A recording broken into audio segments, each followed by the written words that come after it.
সবাই কেমন আছিস? আশা করছি সবাই ভালো আছিস। তোদের সবাইকে তোদের প্রিয় চ্যানেল বিজ্ঞান শিক্ষাতে স্বাগতম।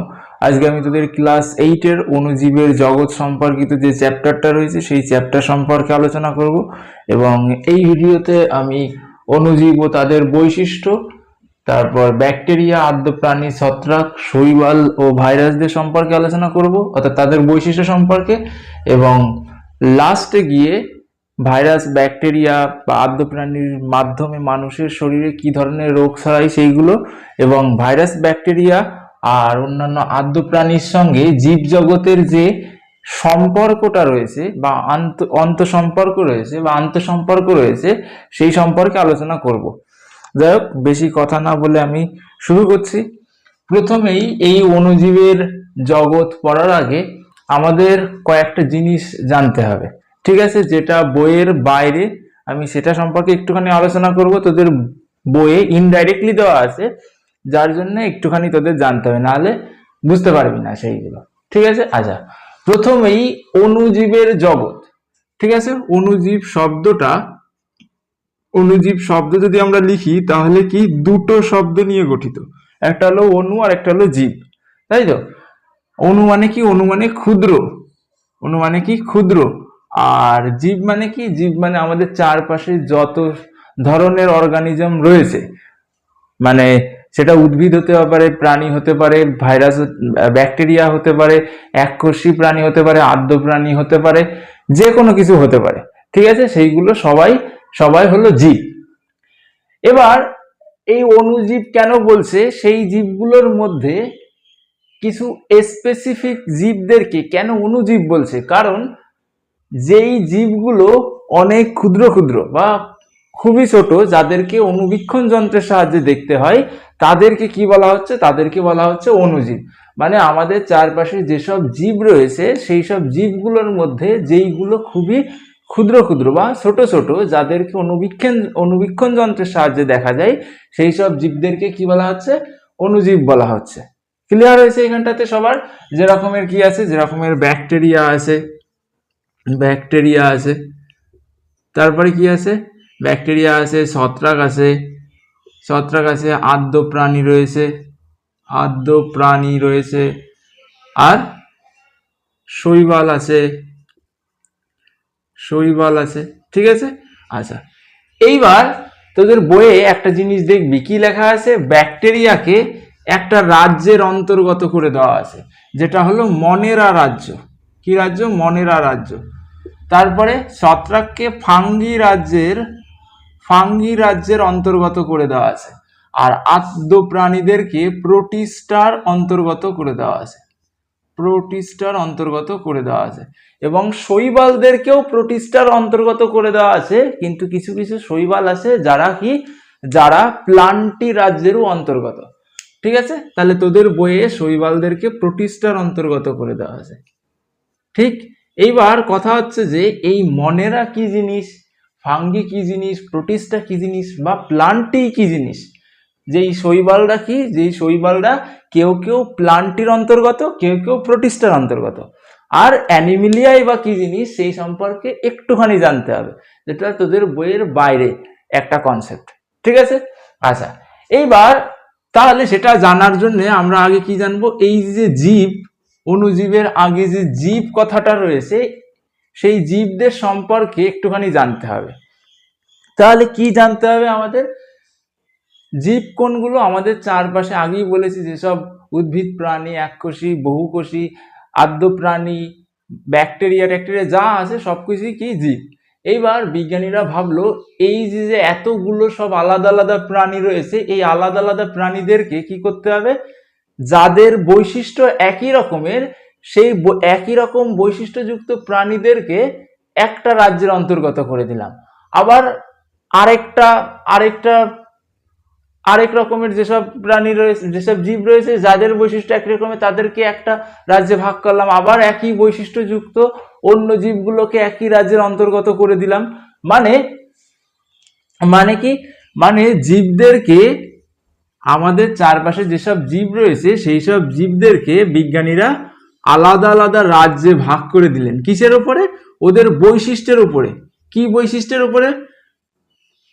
কি বৈশিষ্ট্যের উপরে? ওদের যে বিভিন্ন ধরনের বৈশিষ্ট্য রয়েছে সেই বৈশিষ্ট্যের উপরে ভাগ করে দিলেন। ঠিক আছে, কি কি রাজ্যে ভাগ করে দিলেন? মনেরা রাজ্যে ভাগ করে দিলেন। কি রাজ্যে? মনেরা রাজ্যে ভাগ করে দিলেন। তারপরে কি বৈশিষ্ট্য ভাগ করে দিলেন? সরি, কি রাজ্যে ভাগ করে দিলেন? ফাঙ্গি, আচ্ছা ফাঙ্গির আগে হবে প্রোটিস্টা। ঠিক আছে, আচ্ছা প্রোটিস্টা এই রাজ্যে ভাগ করে দিলেন। তারপরে কি রাজ্যে ভাগ করলেন? ফাঙ্গি রাজ্যে ভাগ করলেন। তারপরে প্লান্টি এবং সবার লাস্টে অ্যানিমিলিয়া এই রাজ্যে ভাগ করে দিলেন। এইবার এই মনেরা রাজ্যে যাদেরকে ভাগ করলেন তাদের কি বললেন বিজ্ঞানীরা? এই মনেরা রাজ্যের কিছু বৈশিষ্ট্য আছে। কি কি বৈশিষ্ট্য আছে? যারা এককোষী প্রাণী এবং যাদের কি রয়েছে, যাদের প্রোক্যারিওটিক সেল বর্তমান, যাদের শরীরে প্রোক্যারিওটিক মানে কি? আদি কোষ মানে কি? যেই কোষের মধ্যে কোনো কি নেই, যেই কোষের মধ্যে কোনো কি বলে মেমব্রেন যুক্ত অর্গানেল নেই। তোরা আগের ক্লাসে পড়েছিস কি বলে প্রোক্যারিওটিক কাদের বলা হয়, ইউক্যারিওটিক কাদের বলা হয়, এগুলো সম্পর্কে কিন্তু আমি ডিটেলসে আলোচনা করব না, সম্ভবত তোদের ক্লাস 7-এ ছিল এবং তোরা আগের চ্যাপ্টারেও পড়েছিস, যার কারণে আমি ধরে নিচ্ছি তোরা সবাই এগুলো জানিস। ঠিক আছে, আচ্ছা এইবার কি আছে? তাহলে মনেরার কিছু বৈশিষ্ট্য ছিল, যেই বৈশিষ্ট্যগুলোর মধ্যে কি কি আছে? যেমন ধর এককোষী প্রাণী, তারপরে কি? যাদের পর্দা ঘেরা অঙ্গাণু নেই, যাদের নিউক্লিয়াস নেই, নিউক্লিয়াসের পরিবর্তে কি রয়েছে? একটা নগ্ন ডিএনএ রয়েছে। ঠিক আছে, তাহলে তাদেরকে কোন রাজ্যে অন্তর্গত করা হলো? মনেরাতে। এবার প্রোটিস্টের এরকমের কতগুলো বৈশিষ্ট্য আছে। প্রোটিস্টের কি কি বৈশিষ্ট্য রয়েছে? প্রোটিস্টের যেমন ধর ওরা কি এককোষী হতে পারে এবং ওদের মধ্যে পর্দা ঘেরা অঙ্গাণু বর্তমান রয়েছে। তাহলে এই বৈশিষ্ট্যের উপরে যেসব জীব পাওয়া গেল সেসব জীবদেরকে প্রোটিস্টার মধ্যে রাখা হলো। আবার কি হলো? ফাঙ্গির রকমের বৈশিষ্ট্য আছে। ফাঙ্গিদেরকে কাদেরকে ফাঙ্গিদের মধ্যে রাখা হলো? যাদের বৈশিষ্ট্য কি হবে? যারা এককোষী হতে পারে, বহুকোষী হতে পারে এবং যাদের মধ্যে পর্দা ঘেরা অঙ্গাণু রয়েছে এবং যাদের যে সেল ওয়াল, কোষের যে সেল ওয়াল, সেই কোষের সেল ওয়াল কাইটিন দিয়ে নির্মিত এবং যারা কি মৃতজীবী মানে কি?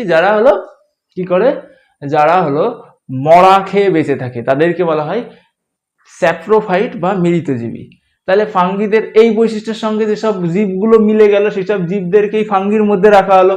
তারপরে কি হলো? প্লান্টিতে কি রাখা হলো? যেসব জীবদের শরীরের যারা কি হতে পারে? এককোষী হতে পারে, বহুকোষী হতে পারে, যারা সাধারণত উন্নত প্রকৃতির প্রোক্যারিওটিক সেল দ্বারা গঠিত, যাদের মধ্যে কি আছে? যাদের মধ্যে পর্দা ঘেরা অঙ্গাণু রয়েছে, যাদের কোষের মধ্যে পর্দা ঘেরা অঙ্গাণু রয়েছে, ক্লোরোপ্লাস্ট রয়েছে, তাদের এই বৈশিষ্ট্যগুলোর সঙ্গে যেসব জীব মিলে গেল তাদেরকে প্লান্টি রাজ্যে ভাগ করে দেওয়া হলো।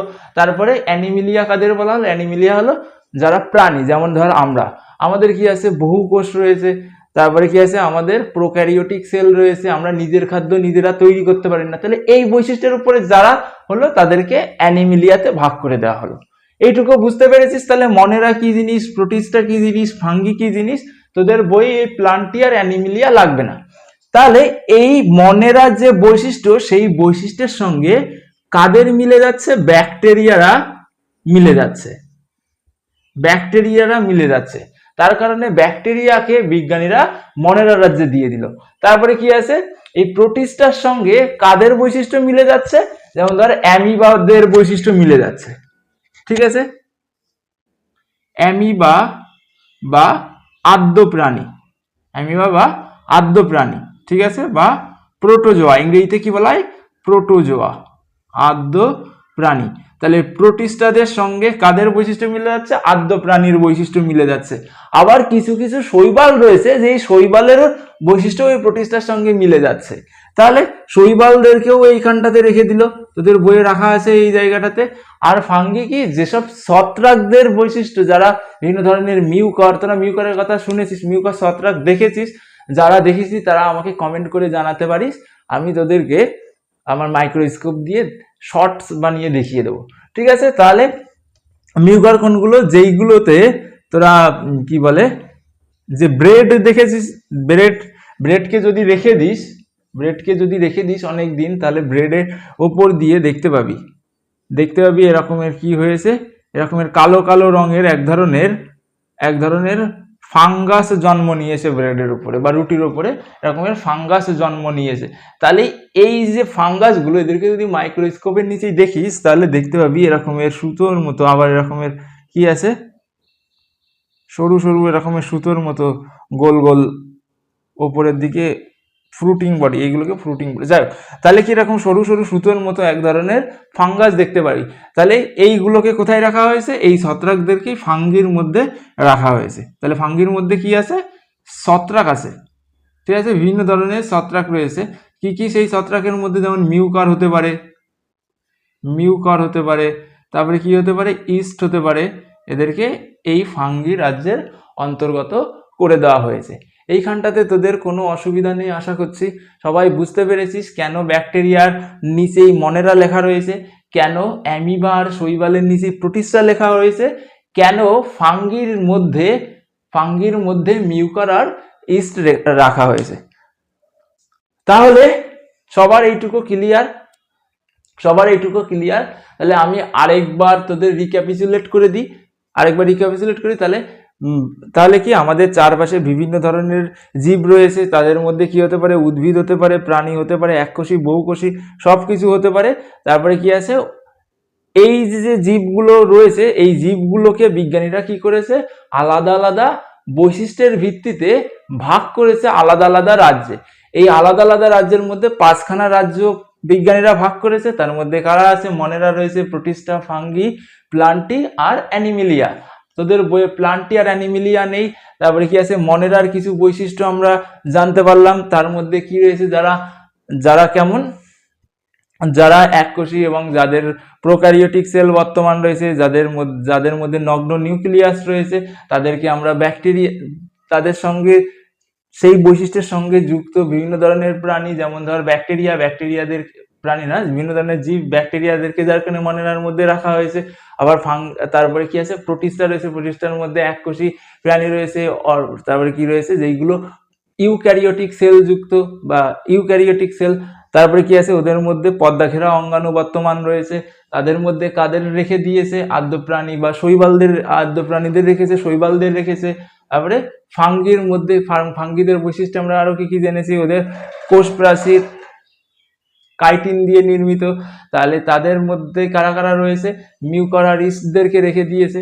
তাহলে আশা করি এইটুকু তোদের কোনো অসুবিধা নেই, সবার এইটুকু ক্লিয়ার হয়েছে। আমি মুছে দিচ্ছি, এইখান থেকে আমি মুছে দিচ্ছি, এইখানটাতে মুছে দিচ্ছি।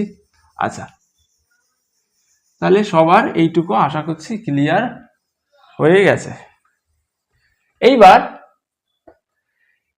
এইবার আমরা এই যে অণুজীবের কথা বললাম, এই অণুজীবদের কি পড়বো, এই অণুজীবদের কি কি বৈশিষ্ট্য রয়েছে সেই বৈশিষ্ট্য সম্পর্কে একটুখানি পড়বো। অণুজীবদের কি কি বৈশিষ্ট্য রয়েছে, তাহলে এই অণুজীবরা হলো সব জায়গায় পাওয়া যায়। সব জায়গায় মানে কি, জনে বনে রনে জঙ্গলে যেখানেই যাবি সেখানেই কি পাবি, সেখানেই এই অণুজীবদের দেখতে পাবি। ঠিক আছে, তাহলে অণুজীবরা কি লোকনাথ ঠাকুরের মতো না? লোকনাথ ঠাকুর কি বলেছিল, যে জনে বনে রনে জঙ্গলে যেখানেই বিপদে পড়িবে আমার নাম স্মরণ করিবে আমি তোমাকে রক্ষা করিব। এই অণুজীবরাও সেরকমের, এদেরকে সব জায়গায় দেখতে পাবি। ঠিক আছে, এমনকি এই তোদের বাড়ির উঠোনে গিয়ে একটুখানি মাটি যদি তুলে নিস, সেই মাটির মধ্যে কয়েকশো মিলিয়ন বা কয়েকশো কোটি কি হতে পারে, অণুজীব পাওয়া যেতে পারে।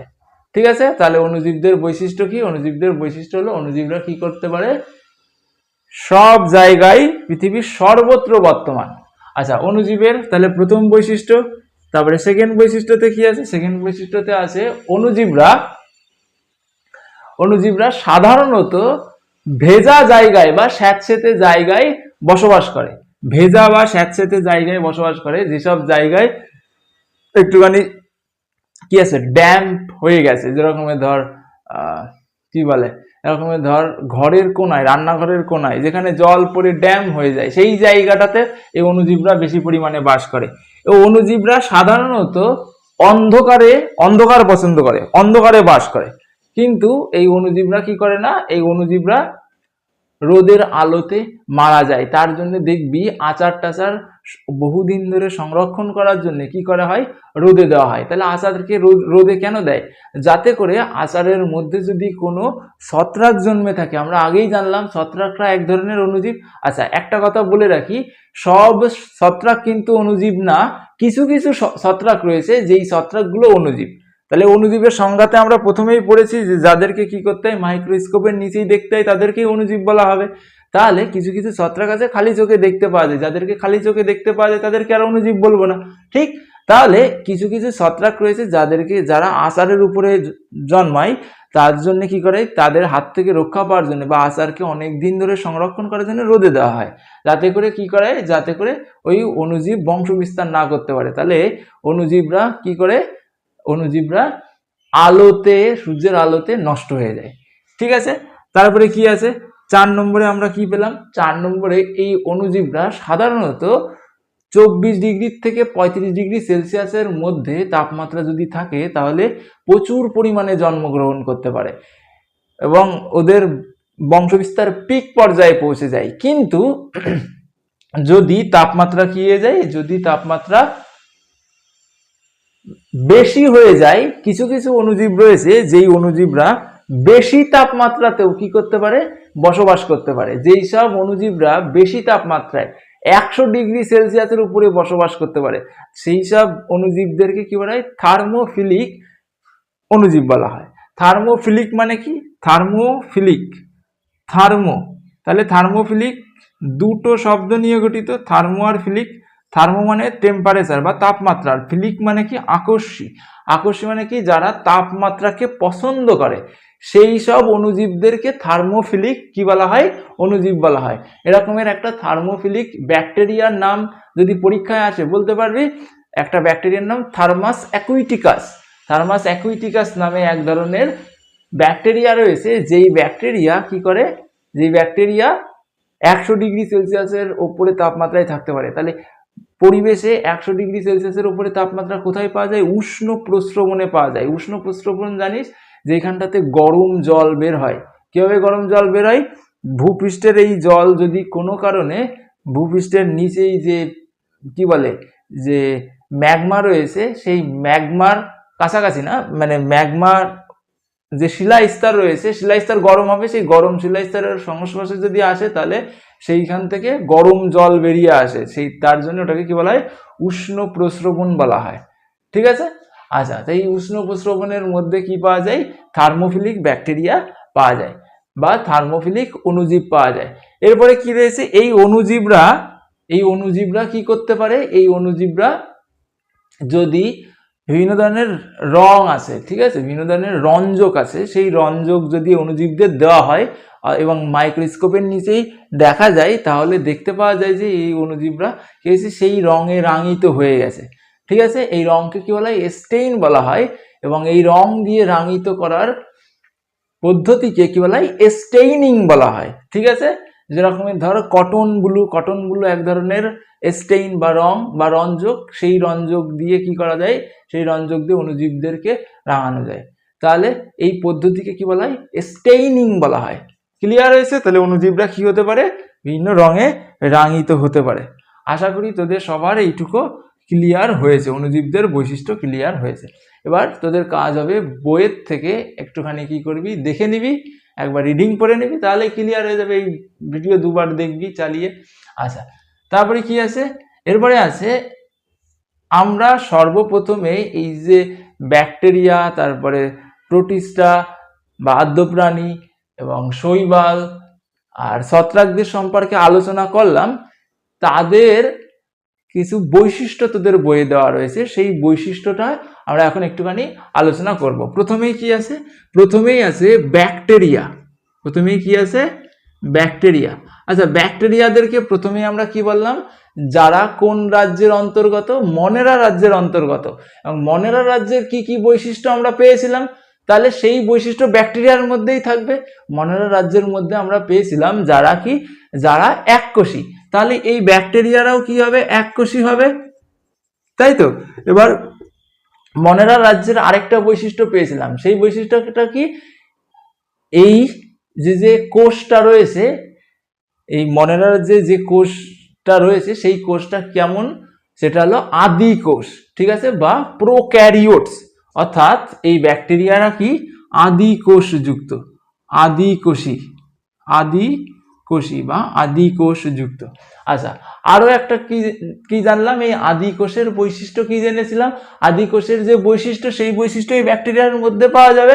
তাহলে আদি কোষের বৈশিষ্ট্য পেয়েছিলাম, আদি কোষের মধ্যে কোনো পর্দা ঘেরা অঙ্গাণু পাওয়া যায় না। আমরা যদি একটা ব্যাকটেরিয়ার সরল চিত্র এখানটাতে অঙ্কন করি, এটা মনে কর ব্যাকটেরিয়া, তাহলে এই ব্যাকটেরিয়ার মধ্যে কোনো পর্দা ঘেরা অঙ্গাণু নেই। যেমন মানুষের শরীরের মধ্যে কি আছে, মাইটোকন্ড্রিয়া রয়েছে, এটা পর্দা ঘেরা অঙ্গাণু, ডাবল পর্দা ঘেরা অঙ্গাণু, তাই তো। তারপরে কি আছে, উদ্ভিদের শরীরে যে রকমের ধর ক্লোরোপ্লাস্ট রয়েছে, তার প্লাস্টিড রয়েছে, এইগুলো কি পর্দা ঘেরা অঙ্গাণু। এই ব্যাকটেরিয়ার মধ্যে কোনো রকমের পর্দা ঘেরা অঙ্গাণু থাকে না। তাহলে যেমন মানুষের শরীরের মধ্যে কি আছে, নিউক্লিয়াস রয়েছে, যেই নিউক্লিয়াসটা কি দিয়ে, পর্দা দিয়ে বেষ্টন করে থাকে। যে নিউক্লিয়াসের মধ্যে কারা থাকে, ডিএনএ থাকে, ডিএনএ কে পর্দা দিয়ে বেষ্টন করে থাকে। কিন্তু এই ব্যাকটেরিয়ার মধ্যে রকমের কোনো পর্দা ঘেরা অঙ্গাণু নেই। এবং ব্যাকটেরিয়ার যে ডিএনএ, সেই ডিএনএ কেমন, নগ্ন ডিএনএ।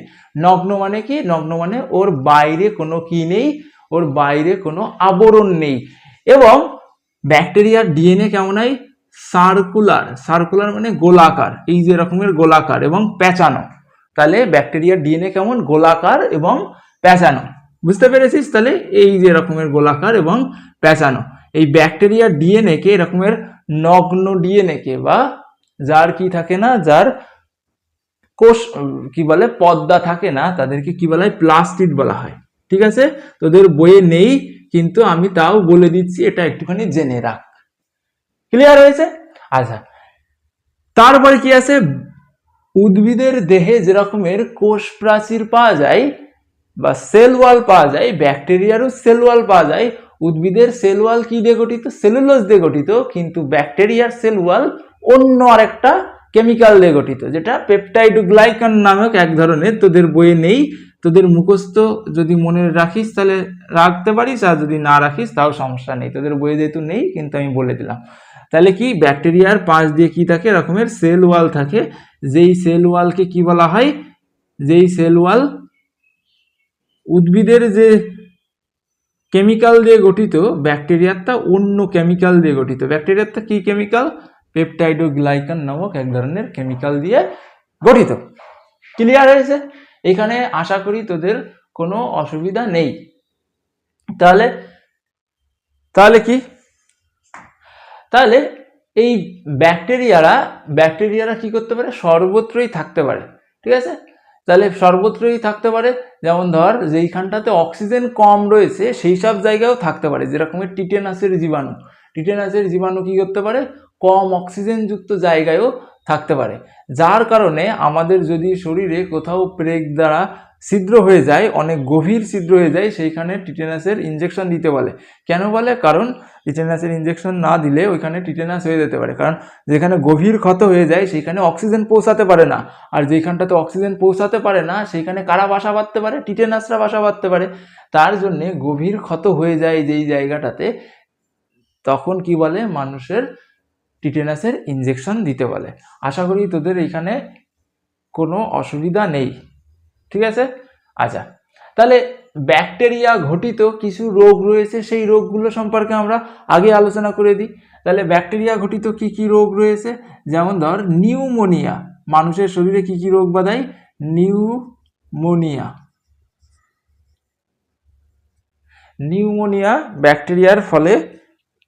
ব্যাকটেরিয়ার দ্বারা হতে পারে। তারপরে যক্ষা হতে পারে।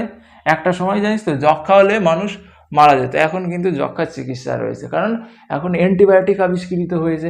তারপরে কি আছে, তারপরে নিউমোনিয়া আছে, যক্ষা আছে, কলেরা, টাইফয়েড, টাইফয়েড, এইগুলো সব কি? এইগুলো সব ব্যাকটেরিয়া ঘটিত রোগ। তাহলে নিউমোনিয়া, যক্ষা, কলেরা, টাইফয়েড এগুলো কি সব? এইগুলো সব ব্যাকটেরিয়া ঘটিত রোগ। তোদের এই রোগগুলোর নাম একটুখানি মনে রাখতে হবে। আর তোদের বইয়ে টুকরো কথাতে একটা জিনিস লেখা রয়েছে, সেটা হলো নিচেই, সবার নিচেই ব্যাকটেরিয়ার যে পোর্শনটা রয়েছে তার নিচেই একটা রকমের শখ করে দেখবি, সেইখানটাতে লেখা রয়েছে লিয়েন হুক নামক একজন কি বলে, একজন কি ছিল, চশমা প্রস্তুতকারক ছিল বা লেন্স প্রস্তুতকারক ছিল, যিনি সর্বপ্রথম কি আবিষ্কার করেন? অণুবীক্ষণ যন্ত্র আবিষ্কার করেন। যেই অণুবীক্ষণ যন্ত্রের সাহায্যে কি দেখতে পেয়েছিলেন? ব্যাকটেরিয়ার কোষকে দেখতে পেয়েছিলেন। তাহলে অণুবীক্ষণ যন্ত্র কে আবিষ্কার করেছিলেন? Leeuwen hook. এবং লিওয়েন হুকের ওই অণুবীক্ষণ যন্ত্রের সাহায্যে ব্যাকটেরিয়ার কোষকে দেখতে পাওয়া গেছিল। আর কি আছে? আর হলো লুই পাস্তুর।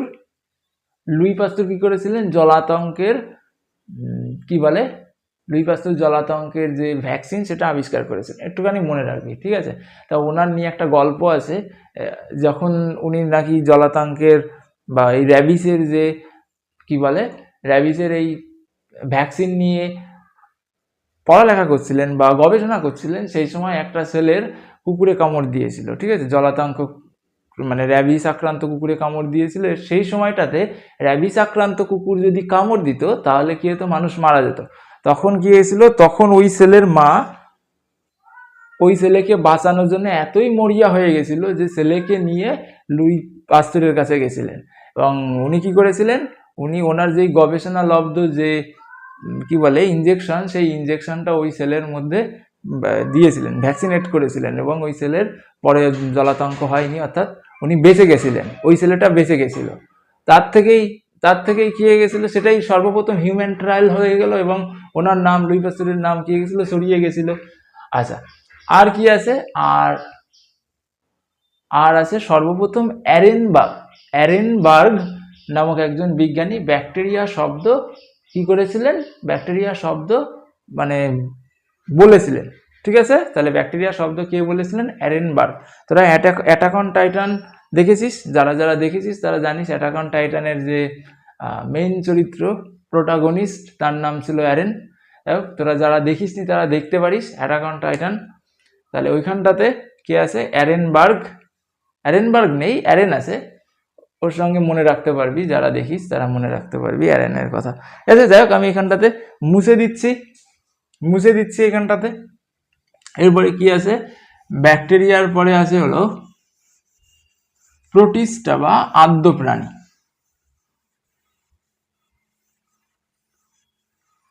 ব্যাকটেরিয়ার পরে কি আছে?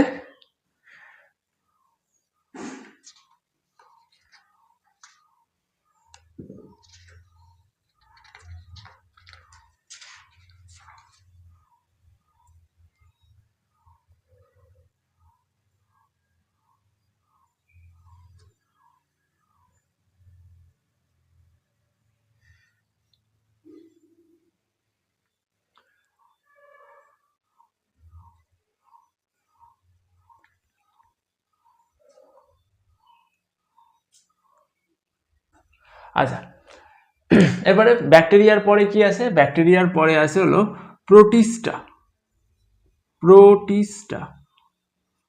তাহলে প্রোটিস্টাদের বৈশিষ্ট্য আমি প্রথমেই কি বলেছিলাম? প্রোটিস্টা রাজ্যের যে অন্তর্গত, সেই প্রোটিস্টা রাজ্যের বৈশিষ্ট্যগুলো কি ছিল?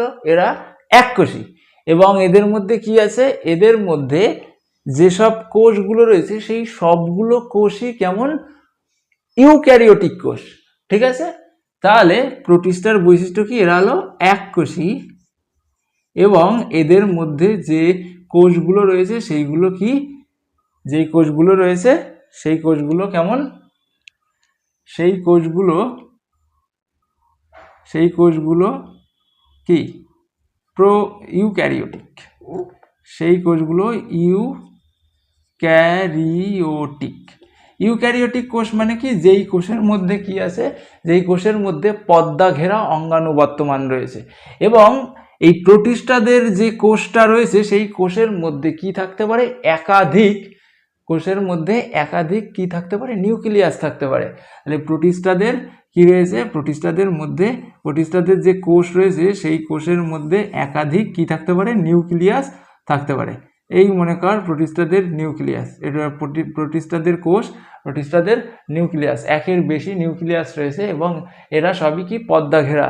এবং কি প্রোটিস্টাদের যে কোষ রয়েছে সেই কোষের মধ্যে অনেক পর্দা ঘেরা অঙ্গাণু বর্তমান। কারণ কি, কারণ হলো এরা ইউক্যারিওটিক, তার কারণে। আচ্ছা, প্রোটিস্টাদের আরো একটা বৈশিষ্ট্য কি আছে, প্রোটিস্টারা আলাদা আলাদা বিভিন্ন রকমের শেপের হতে পারে, কেউ গোলাকার হতে পারে, কেউ ডিম্বাকার হতে পারে, কেউ কারোর কি বলে তা কারোর নির্দিষ্ট আকার নাও থাকতে পারে। যেমন ধর অ্যামিবার কোনো নির্দিষ্ট আকারই নেই। এবার কি আছে, কিছু কিছু প্রোটিস্টারা এক জায়গার থেকে অন্য জায়গায় যখন চলাচল করে, এই চলাচল করার পদ্ধতি অনেক রকমের হতে পারে। কেউ কি করে, ক্ষণপদের মাধ্যমে চলাচল করে। ক্ষণপদ মানে কি, ক্ষণপদ মানে হলো ওদের মধ্যে এক ধরনের কি হয়, ওদের মধ্যে এক ধরনের সদ্য পা তৈরি হয়। সদ্য পা মানে কি, মনে করে এখানটাতে আমি একটা অ্যামিবা আঁকলাম, ঠিক আছে, এখানটাতে একটা অ্যামিবা আঁকলাম। এই অ্যামিবার মধ্যে কি আছে, অ্যামিবার মধ্যে নিউক্লিয়াস রয়েছে আর বিভিন্ন ধরনের কি আছে, তরল পদার্থ রয়েছে বা প্রোটোপ্লাজম রয়েছে, তাই তো। এইবার এই অ্যামিবা মনে কর এই দিকে যাওয়ার চেষ্টা করবে, এই দিকে যাবে, তাহলে কি করবে, এই অ্যামিবা ও যেই দিকে যাওয়ার চেষ্টা করবে সেই দিকে একটা পার মতো তৈরি করে দেবে, ঠিক আছে, যেটাকে কি বলা হয়, ক্ষণপদ বলা হয়। তাহলে এইদিকে এই যে প্রবর্ধক তৈরি হলো, এই প্রবর্ধককে কি বলা হবে, ক্ষণপদ বলা হবে। এইবার ওর শরীরের মধ্যে যেসব প্রোটোপ্লাজম রয়েছে সেই সব প্রোটোপ্লাজমকে এই ক্ষণপদের মধ্যে প্রবেশ করিয়ে দেবে। যখনই এই প্রোটোপ্লাজমগুলো এই ক্ষণপদের মধ্যে চলে আসবে, তাহলে এই বাইরের অংশটা কি হয়ে যাবে, বাইরের অংশটা আস্তে আস্তে ভেতরের দিকে চলে যাবে, বাইরের অংশটা ভেতরের দিকে চলে যাবে। আর এই বাইরের অংশটা ভেতরের দিকে চলে গেলে ও আগে ছিল এই পর্যন্ত, কিন্তু পরে যখনই এই বাইরের অংশটা ভেতরের দিকে চলে গেল, তাহলে ও কি হলো, আরেকটুখানি সামনের দিকে এগিয়ে গেল না।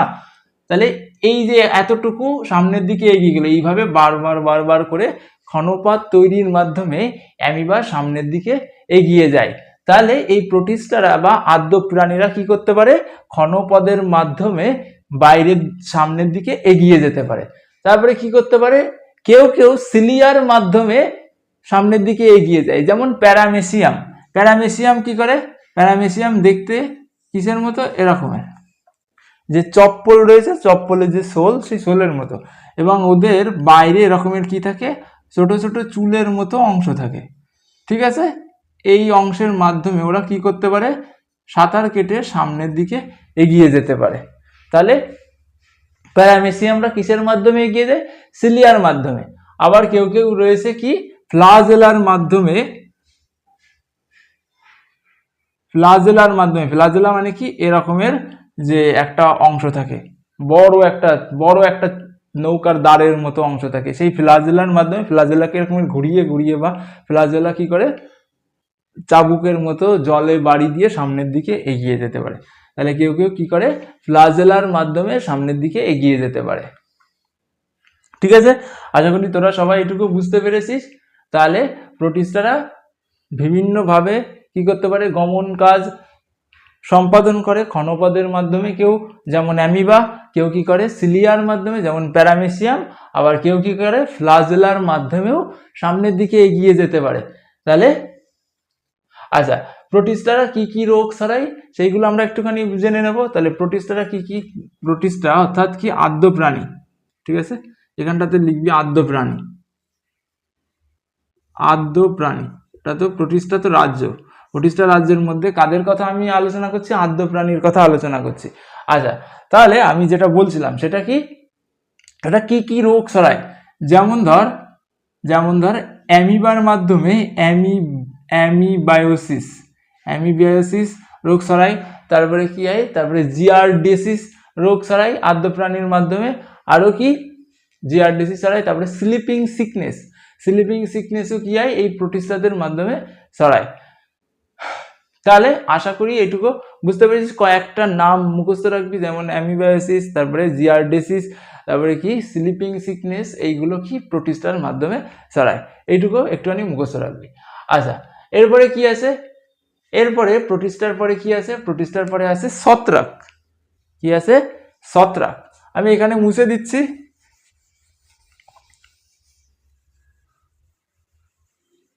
ছত্রাকরা কি কি, ছত্রাকদের কি কি বৈশিষ্ট্য, অর্থাৎ ফাঙ্গি যে কিংডম, সেই ফাঙ্গি কিংডমের বৈশিষ্ট্য কি কি পেয়েছিলাম? ফাঙ্গি কিংডমের বৈশিষ্ট্য কি কি পেয়েছিলাম, বা ছত্রাকদের বৈশিষ্ট্য কি কি পেয়েছিলাম? ফাঙ্গি কিংডমে বৈশিষ্ট্য পেয়েছিলাম এরা কি করতে পারে? এককোষীয় হতে পারে, বহুকোষীয় হতে পারে। তাহলে কি হতে পারে? বহুকোষী। ঠিক আছে, তাহলে ফাঙ্গিরা কেমন? বহুকোষী।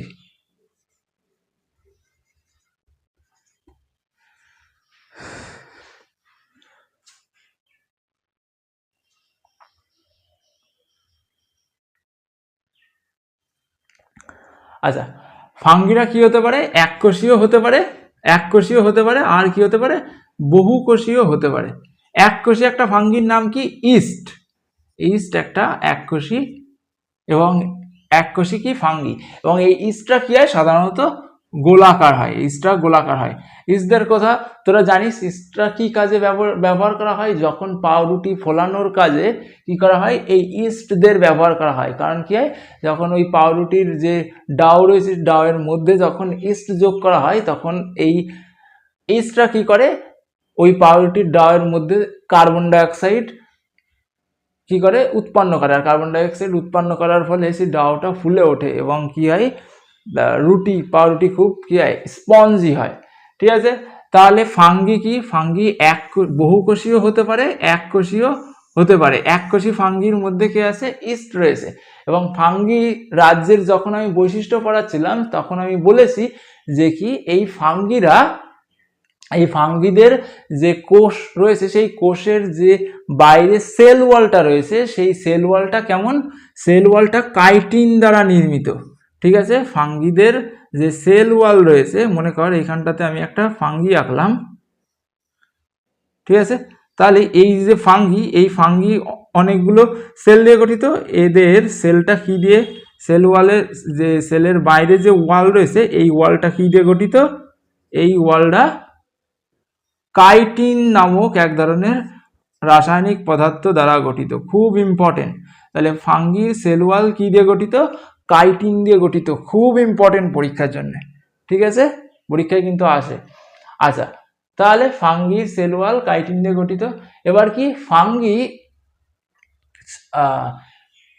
কি হয়? ফাঙ্গিরা সাধারণত কি বলে? ফাঙ্গিদের মধ্যে মানে ফাঙ্গিরা সাধারণত সুতোর মতো, ঠিক আছে, সুতোর মতো আর কি, সুতোর মতো এক ধরনের স্ট্রাকচার গঠন করে, যেটাকে বলা হয় হাইফি। ঠিক আছে, তোরা যদি কি করিস, ফাঙ্গিদের দেখে থাকিস, তোদের বইয়ে দেখবি ছবি দেওয়া আছে ফাঙ্গির এরকমের দেখতে। ঠিক আছে, পাউরুটির নিচেই দেখবি যে একটা ছবি দেওয়া আছে, এরকমের ছবি দেওয়া আছে। এবং এই যে জিনিসটা হলো সুতোর মতো। ঠিক আছে, এরকমের একটা অংশ দেখবি যে নীল রঙের দেওয়া আছে, তোদের বইয়ে ছবি দেওয়া আছে। ঠিক আছে, তাহলে এই যে অংশ দেখতে পাচ্ছিস, এই অংশটা হলো হাইপি। তাহলে ফাঙ্গির মধ্যে যে সুতোর মতো যে অংশটা দেখতে পাওয়া যায়, সেটা হলো হাইপি। এবং ওপরে যে গোলাকার অংশ, এটা হলো ফাঙ্গির ফ্রুটিং বডি। এর মধ্যে কি থাকে? প্রচুর পরিমাণে স্পোর থাকে। এই স্পোর কি হয়ে যায়?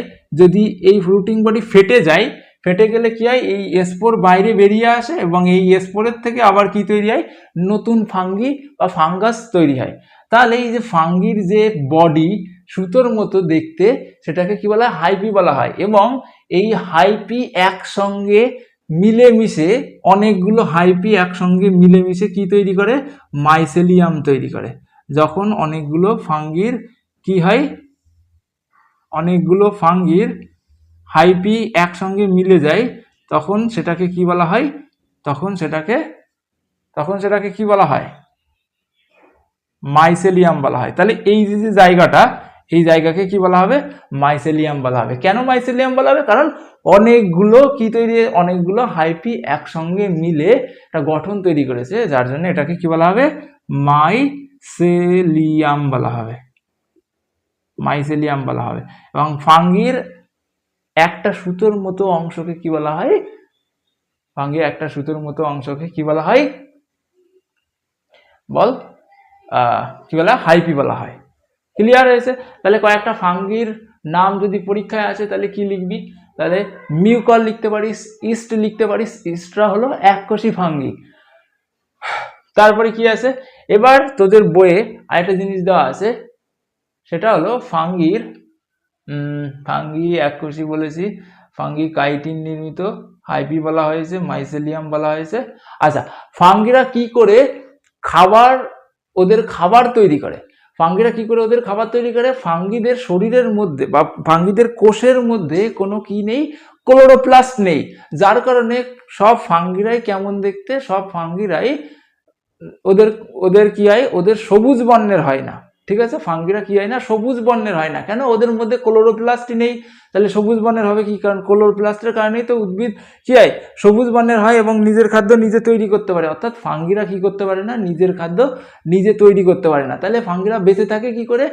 মরা জিনিসপত্র খেয়ে ফাঙ্গিরা বেঁচে থাকে, যার কারণে ফাঙ্গিদেরকে মৃতজীবী বলা হয় বা ইংরেজিতে স্যাপ্রোফাইটও বলা হয়। পরীক্ষায় এটাও ইম্পর্টেন্ট, ফাঙ্গিদেরকে কেন মৃতজীবী বলা হয় বা কাদেরকে মৃতজীবী বলা হয়? তাহলে ফাঙ্গিদেরকে মৃতজীবী বলা হয় কেন বলা হয়? কারণ ফাঙ্গিরা বিভিন্ন ধরনের মরা, যে রকমের খড়কুটো, তারপরে কি হয়, তারপরে বিভিন্ন ধরনের মরা গাছ অথবা মরা প্রাণী, পচা জিনিসপত্র খেয়ে বেঁচে থাকে, যার কারণে এদেরকে মৃতজীবী বা স্যাপ্রোফাইট বলা হয়। তার জন্য দেখবি যাদের বাড়িতে মাশরুম চাষ করে, সেই মাশরুমের কি করা হয়? স্ট্র দেওয়া হয়। ঠিক আছে, স্ট্র দেওয়া হয় মানে কি? গমের বা ধানের যে খড় রয়েছে সেই খড়কে ভিজিয়ে তার মধ্যে কি করা হয়? ফাঙ্গির যে সিড রয়েছে সেই সিডগুলো বা স্পোরগুলো বপন করা হয়, সেখান থেকে কি তৈরি হয়? সেখান থেকে ফাঙ্গি তৈরি হয়। ঠিক আছে, তাহলে ওই ফাঙ্গিটা খাবারটা গ্রহণ করে কোথার থেকে? ওই যে খড়টা দেওয়া হয়েছে সেই খড়ের মধ্যে থেকে ফাঙ্গিরা খাবারটা গ্রহণ করতে পারে। ঠিক আছে, ক্লিয়ার হয়েছে? তাহলে ফাঙ্গিরা কি? ফাঙ্গিরা হলো মৃতজীবী এবং এদের কোষের মধ্যে কি নেই? এদের কোষের মধ্যে ক্লোরোপ্লাস্ট নেই, কিন্তু এদের কোষের মধ্যে পর্দা ঘেরা অঙ্গাণু বর্তমান।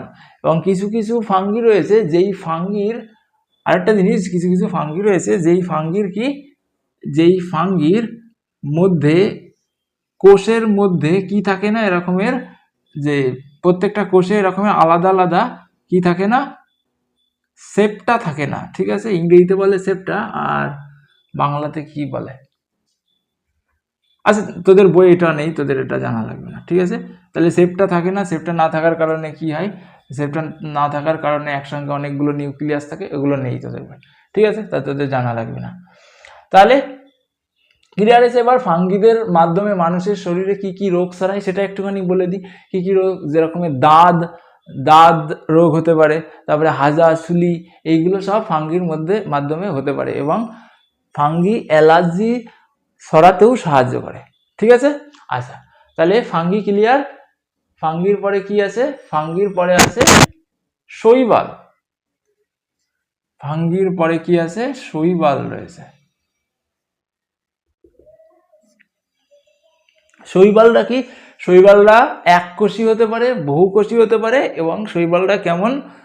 শৈবালটা তোদের বইয়ে যেহেতু বলে দেওয়া আছে শৈবালটা প্রোটিস্টের অন্তর্গত, তাহলে কি হবে? আমরা প্রোটিস্টের একটা বৈশিষ্ট্য পড়েছি, সেই বৈশিষ্ট্য কি? সবগুলো প্রোটিস্টই কেমন ধরনের হয়? সবগুলো প্রোটিস্টই ইউক্যারিওটিক সেলযুক্ত। তাহলে এই শৈবালটাও কেমন হবে? ইউক্যারিওটিক সেলযুক্ত হবে। তাহলে এই শৈবালটাও কি হবে? ইউক্যারিওটিক সেলযুক্ত হবে। তাহলে এটা কি হবে? ইউক্যারিওটিক সেলযুক্ত এবং কি এককোষীয় হতে পারে, বহুকোষীয় হতে পারে। এই যে শৈবাল রয়েছে, এই শৈবালগুলো কি থাকতে পারে? একা একাও থাকতে পারে। কিছু কিছু শৈবাল রয়েছে যারা একা একাই থাকে, আবার কিছু কিছু শৈবাল রয়েছে যেই শৈবালগুলো একসঙ্গে কলোনির মতো আকার নিয়ে থাকে।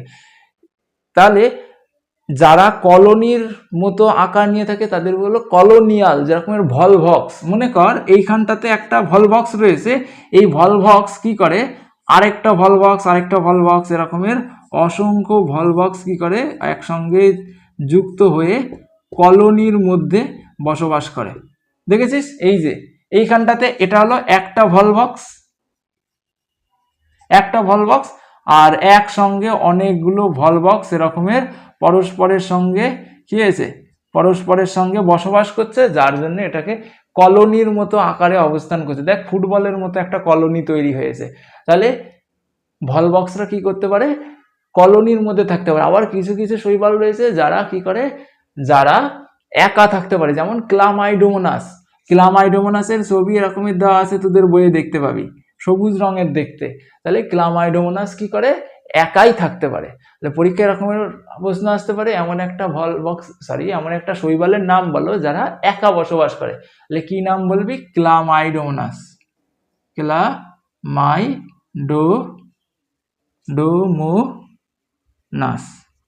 তাহলে এইখানটাতে নিচেই দাগ দিতে হবে।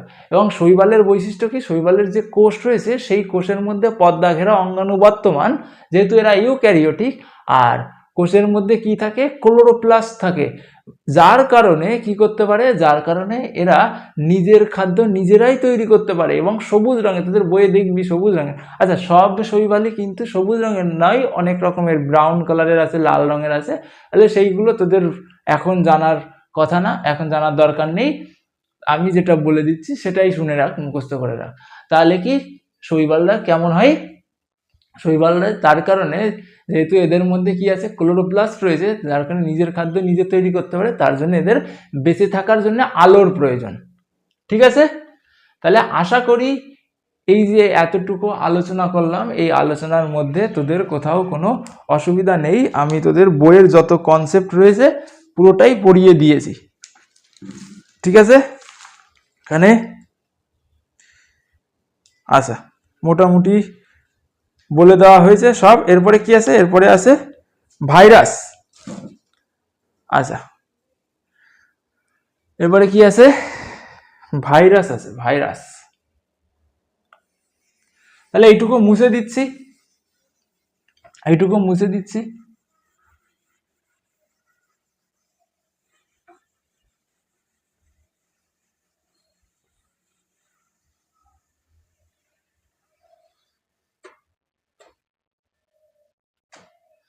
এবারে কি আছে? ভাইরাস আছে। তাহলে ভাইরাস কি? ভাইরাস কথাটা, ভাইরাস শব্দের অর্থ হলো বিষ। ঠিক আছে? ভাইরাস শব্দের অর্থ কি? বিষ। এবার এই যে ভাইরাস, এই ভাইরাস আসলে না জীব না জড়। মানে কি? কারণ ভাইরাসরা যখন কি অবস্থায় থাকে, যখন প্রকৃতিতে মুক্ত অবস্থায় থাকে, তখন ওরা কি করতে পারে না, জড়োর মতো আচরণ করে। কিন্তু যখনই এই ভাইরাসরা কোনো একটা পোষকের দেহে প্রবেশ করে, যেমন যদি ভাইরাস মানুষের দেহে প্রবেশ করে বা অন্য প্রাণীর দেহে প্রবেশ করে, তখনই ওরা কি করতে শুরু করে? মাল্টিপ্লাই করতে শুরু করে। একটার থেকে দুটো, দুটোর থেকে চারটে, চারটে থেকে আটটা, 16টা, 32টা, 64টা, 128টা, 256টা, 512টা, এরকম করে মাল্টিপ্লাই করতে থাকে। তাহলে তখন ওরা জীবের মতো আচরণ করে। তাহলে ভাইরাস আর যখন কি থাকে, যখন এমনি প্রকৃতিতে হাওয়াতে থাকে, কোনো পোষকের দেহের বাইরে থাকে, তখন কি করতে পারে না, তখন ওরা মাল্টিপ্লাই করতে পারে না। ঠিক আছে? অর্থাৎ জড়ের মতো আচরণ করে। তাহলে ভাইরাসকে যার কারণে কি বলা হয়? না জীব বলা হয়, না জড় বলা হয়। এবং ভাইরাস শব্দের অর্থ কি? বিষ। কারণ কি? কারণ একটা সময় মানুষের দেহে যখন ভাইরাস প্রবেশ করতো, মানুষ কি হতো? মারা যেত। প্রকৃতিতে অনেক কি বলে, হিস্ট্রিতে অনেক ভাইরাসে মানুষ মারা গেছে। যেমন বসন্ত ভাইরাস একটা সময় কি বলে, বসন্ত রোগে। তাহলে বসন্ত রোগে মানুষ মারা গেছে সেই সময়, এটা ভাইরাস গঠিত রোগ।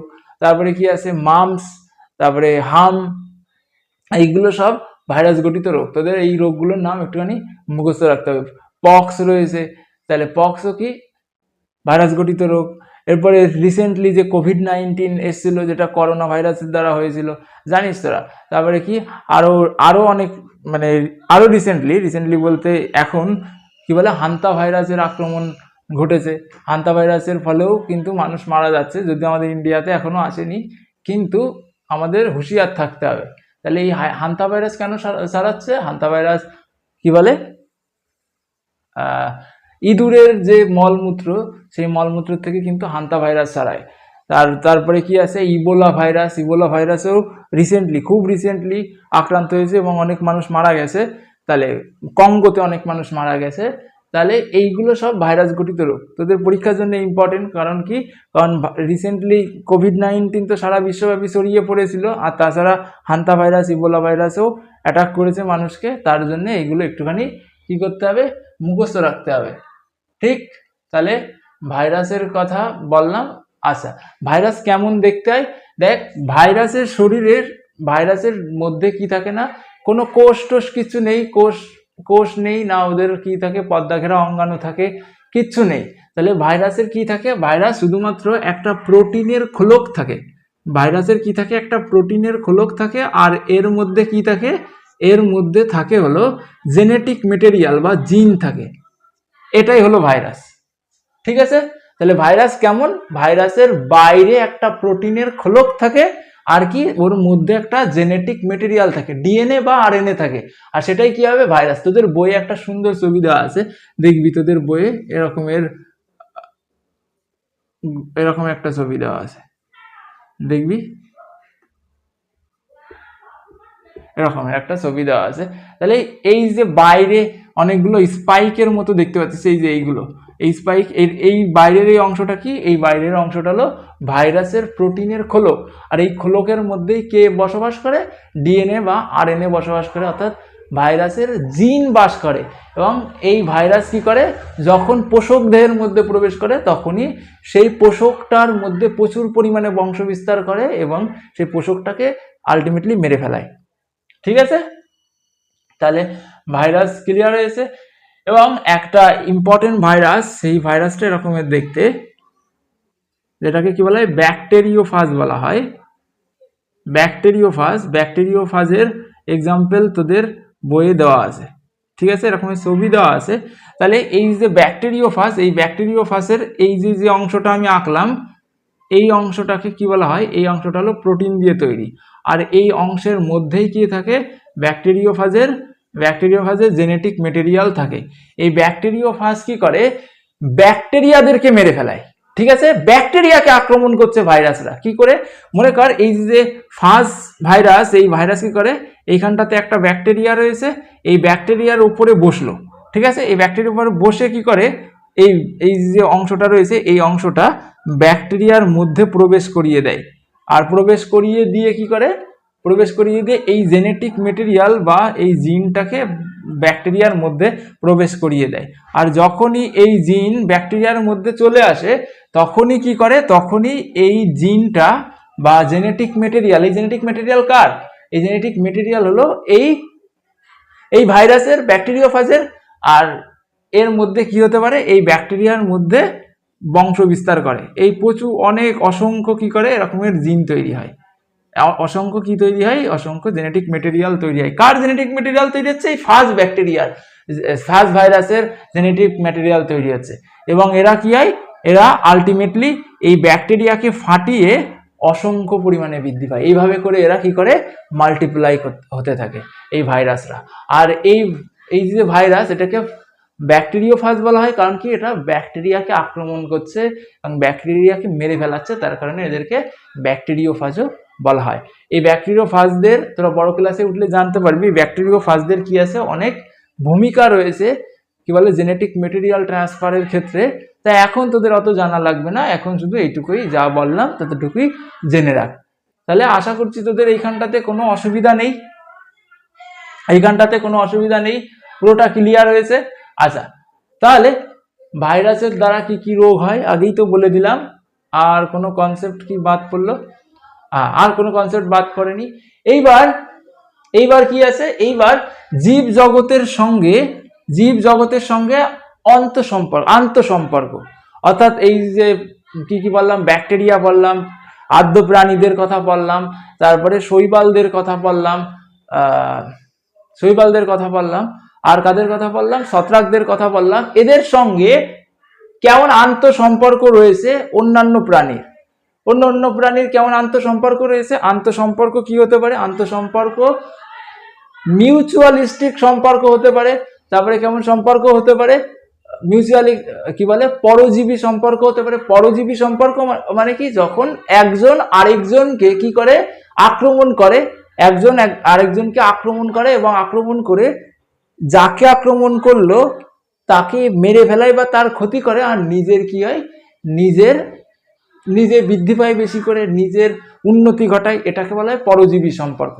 তাহলে পরজীবী সম্পর্ক, তাহলে আন্তঃসম্পর্কের মধ্যে কি কি সম্পর্ক আছে, আন্তঃসম্পর্কের মধ্যে কি কি আছে, পরজীবিতা আছে তোদের বইয়ে, তারপরে কি আছে, মিউচুয়ালিজম আছে, মিউচুয়ালিজম আছে, ঠিক আছে। আর কি আছে, মৃতজীবিতা রয়েছে। তাহলে পরজীবিতা সম্পর্কে আমি একটু আগেই বললাম, পরজীবিতা কি, পরজীবিতা যখন কি করে একটা প্রাণী আরেকটার উপরে নির্ভর করে বেঁচে থাকে এবং যেই প্রাণীর উপর নির্ভর করে বেঁচে থাকে সেই প্রাণীকে আলটিমেটলি মেরে ফেলায় বা ক্ষতি করে, তখন সেই এবং নিজের কি হয়, নিজের উন্নতি সাধন করে, তখন সেই সম্পর্ককে কি বলা হয়, পরজীবী সম্পর্ক। তাহলে এটাকে প্লাস আর কি মাইনাস দিয়ে প্রকাশ করতে পারি। প্লাস আর মাইনাস মানে কি, প্লাস হলো একজনের কি হচ্ছে, উপকৃত হচ্ছে, আর মাইনাস মানে কি, আরেকজনের ক্ষতি হচ্ছে, তখন সেই সম্পর্ককে পরজীবী সম্পর্ক বলে।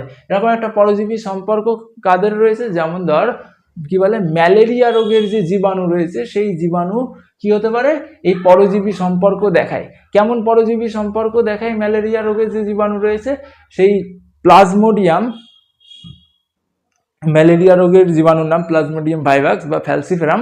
এরা কি করে, এরা মনে কর একটা মশা, মনে কর এই হলো একটা মশা, এই মশা যখন কি করে আক্রান্ত ব্যক্তির রক্ত পান করে, তখন কি হয়, মশার শরীরের মধ্যে এই আক্রান্ত ব্যক্তির মধ্যে যেসব কি থাকে, ম্যালেরিয়ার জীবাণু থাকে, সেই জীবাণুটা প্রবেশ করে দেয়।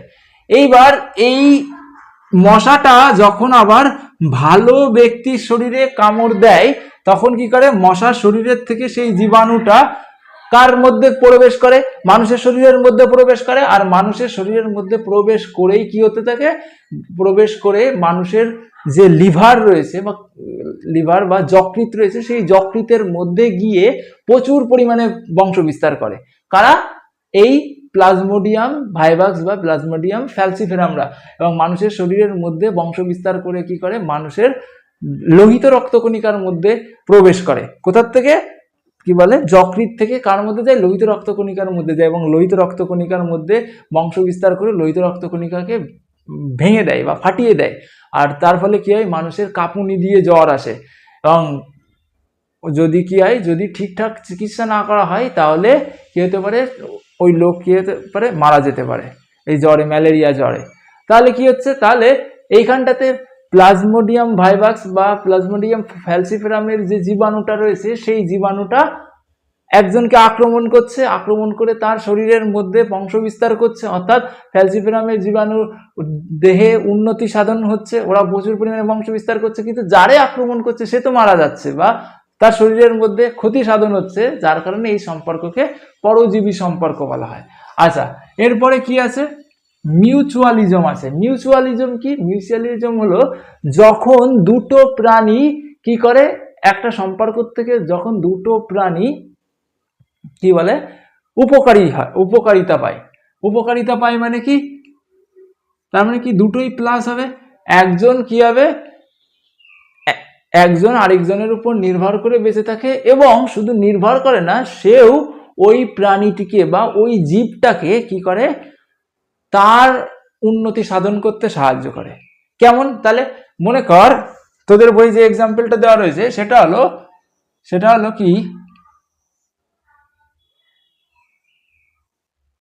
সেটা হলো সিম জাতীয় গাছের এক্সাম্পল দেওয়া আছে। সিম জাতীয় গাছকে যদি তুলিস তাহলে কি হবে, সিম জাতীয় গাছের নিচে কি থাকে, এরকম গোল গোল নোডিউল দেখতে পাওয়া যায়। এই নোডিউলের মধ্যে কারা বাস করে, রাইজোবিয়ামরা বসবাস করে। কারা বাস করে, রাইজোবিয়ামরা বসবাস করে। এবং এই যে ব্যাকটেরিয়া কি করে, এই কি বলে, এই যে গোল গোল নোডিউল রয়েছে মাটির নিচেই, এর মধ্যে কি করে, এর মধ্যে বসবাস করে এবং বাতাসের থেকে নাইট্রোজেন সংবর্ধন করে। বাতাসের থেকে যে নাইট্রোজেন রয়েছে সেই নাইট্রোজেন কি করে, এই নোডিউলের মধ্যে জমা রাখে। আর এই নাইট্রোজেনটা কে গ্রহণ করে, গাছ গ্রহণ করে, কারণ গাছের বৃদ্ধির জন্য নাইট্রোজেন দরকার। আর আমরা জানি গাছ কি বলে, গাছকে কি করার জন্য, বৃদ্ধি পাওয়ার জন্য বিভিন্ন ধরনের নাইট্রোজেন সার তো আমরা দিই, এনপিকে দিই, তাই তো। তারপরে আর কি দিই, ইউরিয়া দিই, ইউরিয়ার মধ্যেও নাইট্রোজেন থাকে। তাহলে এগুলো কেন দিই, যাতে করে ওই গাছটা নাইট্রোজেন সংবর্ধন, নাইট্রোজেন গ্রহণ করতে পারে। কিন্তু সিম জাতীয় গাছের নিচে অলরেডি এক ধরনের ব্যাকটেরিয়া রয়েছে, সেই ব্যাকটেরিয়া কিসের মধ্যে রয়েছে, সেই নোডিউলের মধ্যে রয়েছে। আর এই ব্যাকটেরিয়া কি করছে, নাইট্রোজেন গ্রহণ করছে। আর নাইট্রোজেন গ্রহণ করছে বলে কি দেওয়া লাগছে না, ওদের বাইরের থেকে নাইট্রোজেন যদি নাও দিই তাও ও ঠিক মতো বড় হবে এবং বংশ বিস্তার করতে পারবে, প্রচুর পরিমাণে ফলন দিতে পারবে। কারণ কি, এই ব্যাকটেরিয়ারা বাতাসের থেকে নাইট্রোজেন নিচ্ছে আর এই নাইট্রোজেনটা এই গাছকে প্রোভাইড করছে বা গাছকে দিচ্ছে, যার কারণে গাছ বড় হচ্ছে। আর গাছ তার বিনিময়ে কি করছে, একে কিছু পরিমাণ খাদ্য দিচ্ছে এবং থাকার জন্য সহায়তা দিচ্ছে।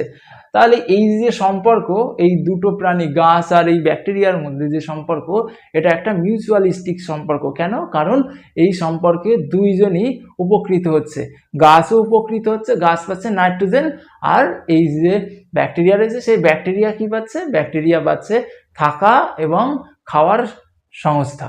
ঠিক আছে, এরকমের আরো একটা মিউচুয়ালিজমের সম্পর্ক রয়েছে, যেরকমের মানুষের শরীরের মধ্যে আমাদের যে বৃহদান্ত্র রয়েছে, সেই বৃহদান্ত্রের মধ্যে এক ধরনের কি থাকে, ব্যাকটেরিয়া থাকে, ইকোলাই নামক এক ধরনের ব্যাকটেরিয়া থাকে। এই ব্যাকটেরিয়া কি করে, আমাদের শরীরে ভিটামিন B12 সংশ্লেষে সাহায্য করে। যদি কোনো কারণে আমাদের শরীরের মধ্যে এই ব্যাকটেরিয়ার পরিমাণ কমে যায়, তাহলে আমাদের ভিটামিন B12 সংশ্লেষ করা বন্ধ হয়ে যাবে। তার জন্যে যখন কি হয়, আমাদের শরীরে কোনো কি বলা হয়, অ্যান্টিবায়োটিক দেওয়া হয়, আমাদের শরীরে যখন অ্যান্টিবায়োটিক দেওয়া হয়, তখন ডাক্তাররা কি করে, ভিটামিন B12-এরও একটা সাপ্লিমেন্ট দিয়ে দেয় এবং বলে দেয় যে কি খেতে, দই খেতে বলে দেয়। ঠিক আছে, কি খেতে বলে দেয়, দই খেতে বলে দেয়। কেন এই কথা বলে, কারণ কি, কেন B12 দেয়, প্রথম কথা হচ্ছে কেন B12 দেয়। কারণ যখন আমরা কি খাই, অ্যান্টিবায়োটিক খাই, তখন কি আমাদের যে বৃহদান্ত্র, সেই বৃহদান্ত্রের মধ্যে যেসব ভালো ব্যাকটেরিয়া রয়েছে বা ইকোলাই যে ব্যাকটেরিয়াগুলো রয়েছে সেগুলোও তো মরে যায়, এবং আমাদের যে খারাপ ব্যাকটেরিয়া শরীরের মধ্যে প্রবেশ করেছিল তার সাথে সাথে তারা তো মরেই, তাদের সাথে সাথে আমাদের ভালো ব্যাকটেরিয়াগুলো মরে যায়। আর ভালো ব্যাকটেরিয়াগুলো কি করছিল, আমাদের মধ্যে B12 সংশ্লেষ করছিল। তাহলে যখন আমাদের ওই ভালো ব্যাকটেরিয়া থাকবে না, তখন B12 সংশ্লেষিত হবে না। তার জন্য ডাক্তাররা কি করে দেয়, এক্সট্রা করে B12 দিয়ে দেয়। ক্লিয়ার হয়েছে? এই ক্ষেত্রে আমরা দুইজনে উপকৃত হই। ইকোলাই কি করে, আমাদের শরীরের মধ্যে থেকে কিছুটা খাবার পায় আর আমাদেরকে কি করে, B12 সংশ্লেষ করতে সাহায্য করে। তাহলে এটাও কি একটা মিউচুয়ালিস্টিক সম্পর্ক। কেন মিউচুয়ালিস্টিক, কারণ উভয়ই উপকৃত হচ্ছে তার জন্য। ঠিক আছে, আচ্ছা, তারপরে আরো একটা কি রয়েছে, সমবায়ের কথা বলা হয়েছে, সেটা হলো লাইকেনের সমবায়। লাইকেনের ক্ষেত্রে কি হয়, লাইকেনের ক্ষেত্রে শৈবাল আর ফাঙ্গি উভয়েই একসঙ্গে কি করে, লাইকেনের ক্ষেত্রে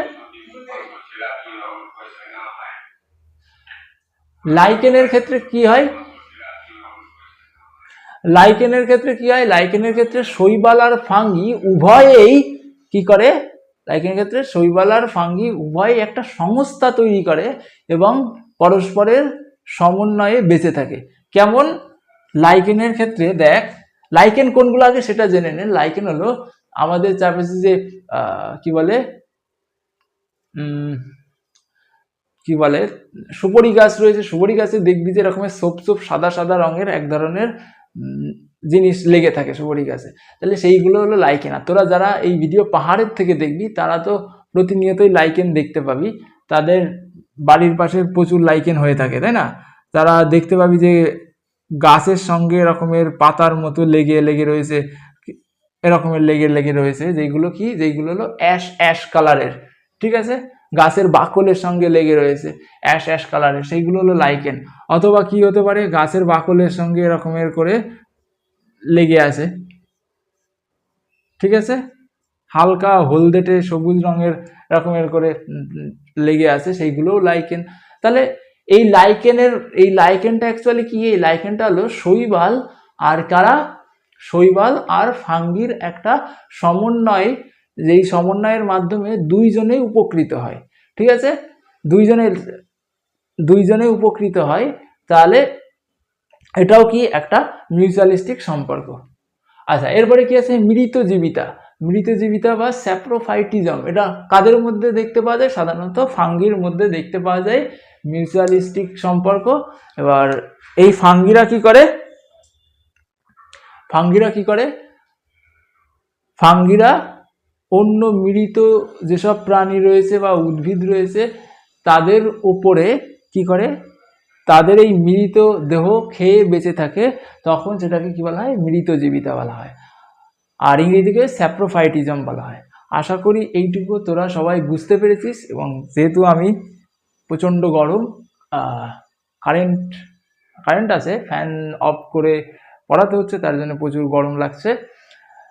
তোদের সবাইকে আমি এইখানটাতেই আমার পড়ানো স্টপ করব। আশা করি তোদের কি বলে এই ভিডিওটা ভালো লেগেছে। যদি ভালো লেগে থাকে তাহলে তোরা কি করবি? লাইক, কমেন্ট, শেয়ার করবি এবং সাবস্ক্রাইব করে দিবি যারা সাবস্ক্রাইব করিসনি। এবং ভালো করে পড়ালেখা কর। All the best.